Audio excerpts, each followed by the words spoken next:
Good evening, sisters. I have a problem and I hope you can help. I've been married for the past year, and trust me, everything has been great. Issue now is that for the past 3 weeks, my wife's food has been tasting very bad, and I don't seem to know what the issue is. She doesn't seem to share the same sentiments with me. I think there's something up with her, but when I ask her, all she says is that she is fine. She also insists that she cooks, even when I don't order in. I'm now scared that I may eat some poisonous thing one of these days. Please help. How else should I tackle this?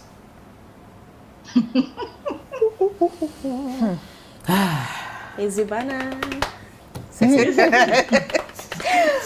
Wow. This is. Do you know what's like strike me from this thing? The poisonous part. Yeah. That is worrisome. But let's not panic just yet. Okay, so it's been what, 3 weeks, Yes. if I heard correctly. Okay. Cooking, eh? We all have our bad days. There are times when the food doesn't go the way you have imagined it or pictured it. We all have our bad days, but it's our food, so we eat it anyway. But then for 3 weeks, that's a bit worrisome.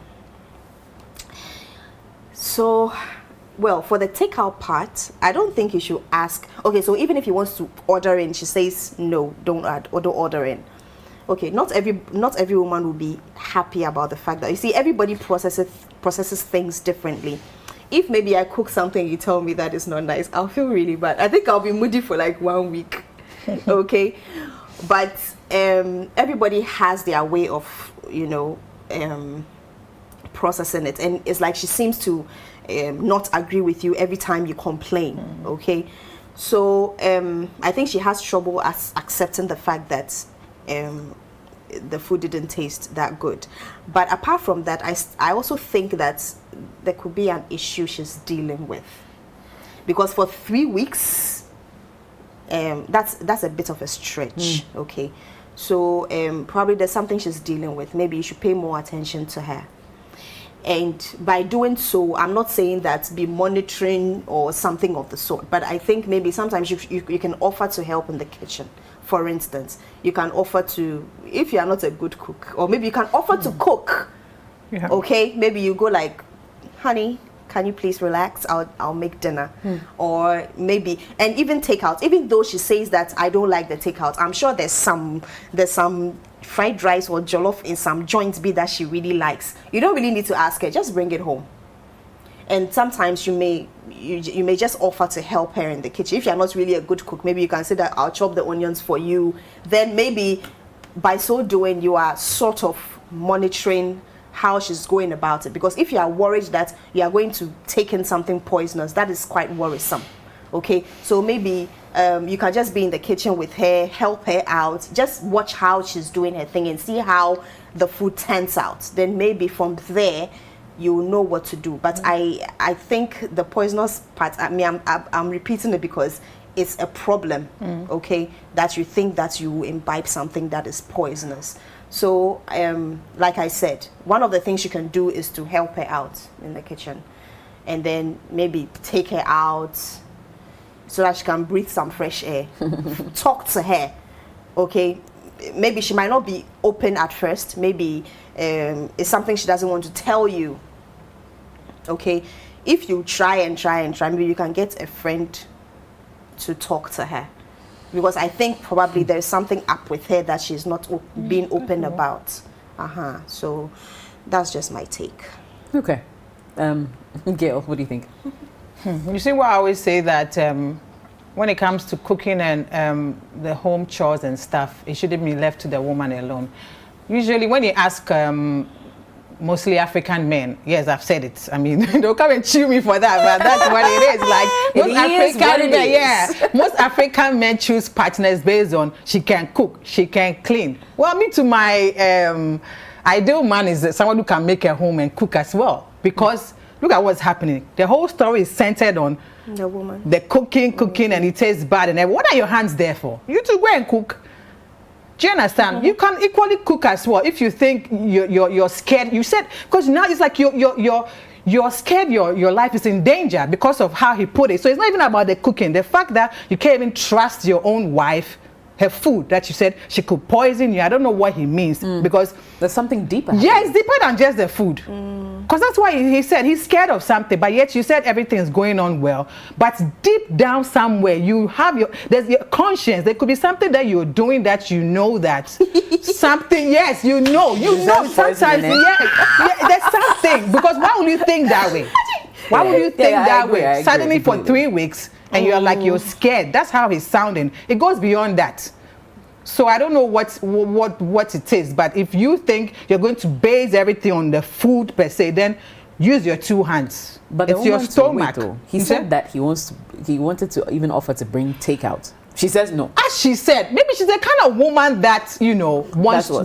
Charlie, there's some women who are like, I need to, if my husband doesn't eat my food, hey, like, she wants to die. He doesn't eat my food. That is a saying. Oh, but you, Charlie, that's what we hear. That's a bit much.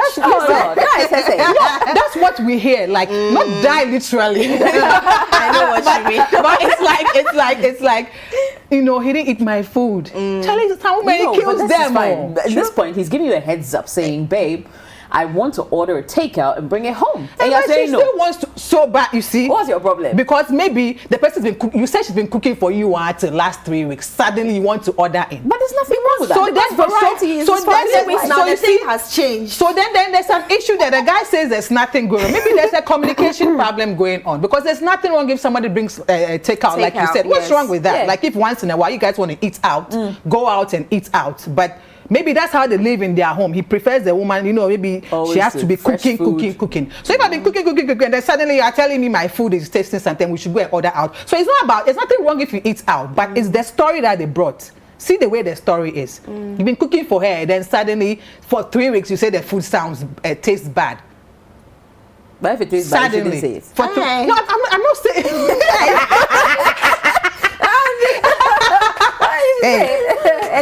No, yes, you see, he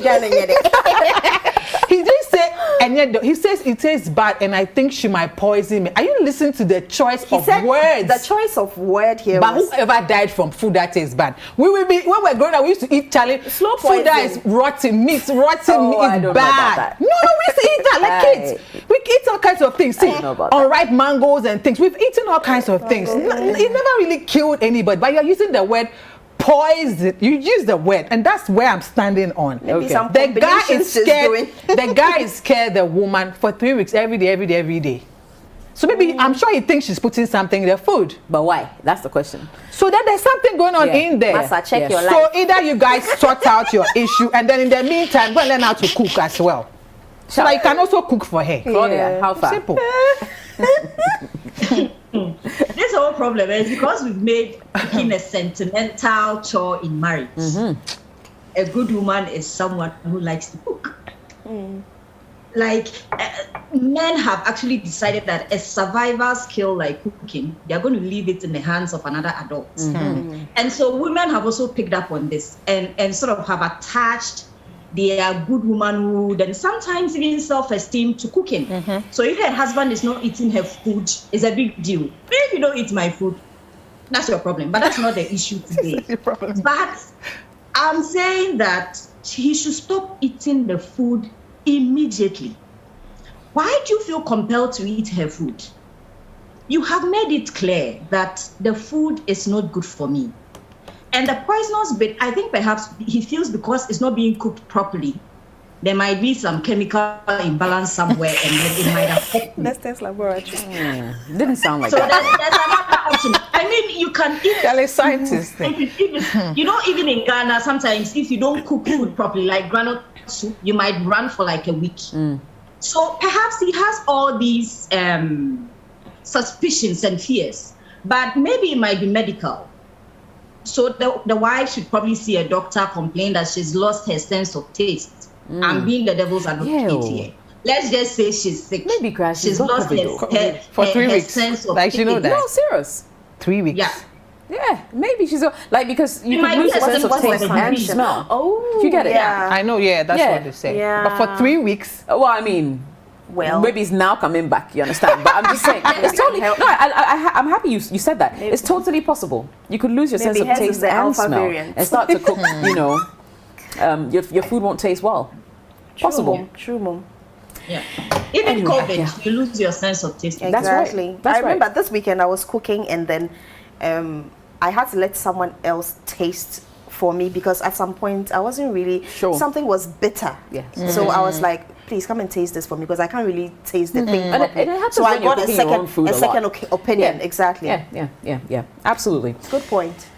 Well, okay. I'm gonna try to squeeze in this very last story that just hit my phone. I'll probably give you guys like a minute each. But it says, "Hi sisters, I'll be getting married soon, and I have a major fear now.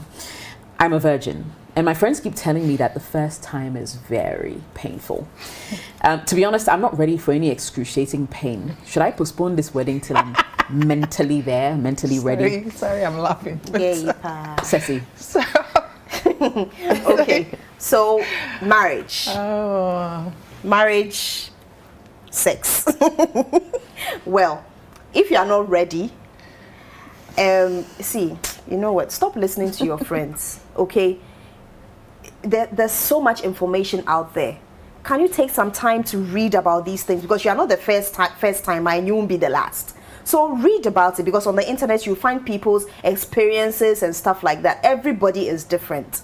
Maybe it was painful for them, but it might not be painful for you. And also you should have that conversation with your fiancé, okay? Because he's the one going to do it anyway.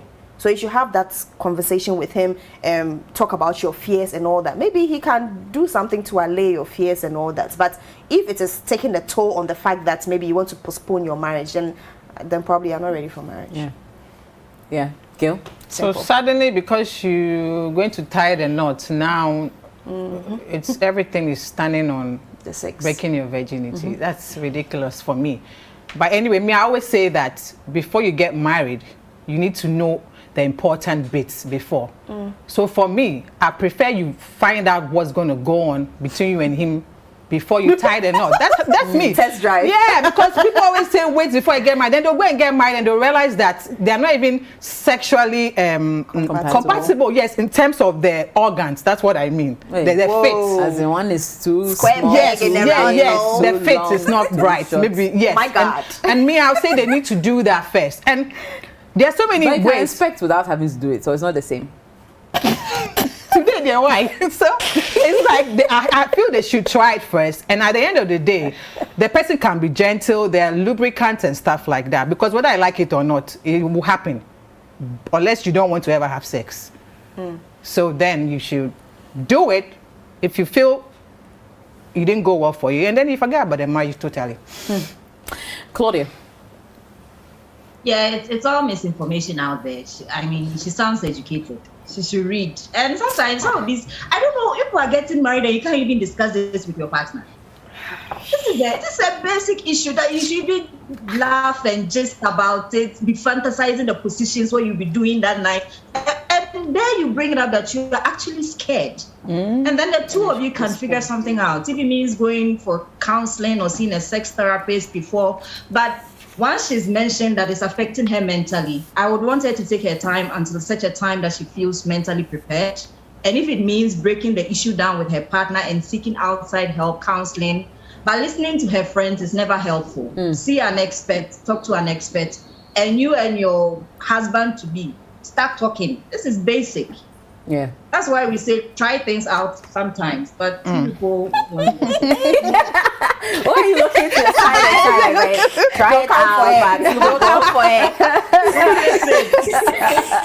Oh boy. I mean, to each his own. Yeah. But yeah, if it bothers you that much, then, definitely have that conversation. Slow down. Definitely slow down. But unless, of course, you don't want to have kids, that's not, it's going to have to happen some way, somehow. Yeah, so. And some men can actually be really gentle. I know a friend who told me it took him 3 days to break his wife's virginity. Wow. Yes, he was, because every time he tried, it was painful and extremely- so his heart broke his patience. anytime she, she showed any kind of pain. It took him 3 days. So the men who can actually do Such that. So patience, just man. have that conversation and then let him know where your fears are, and I'm sure you are later. Yeah. Thank you so much for watching Sister Sister on your favorite City TV. Now, don't forget, if you want some more exciting content, you can always subscribe to our YouTube channel. We call it the City Tube. And don't forget to click on the bell to receive notifications for fresh updates. Sister Sister, every Friday at 9 p.m. only on City TV.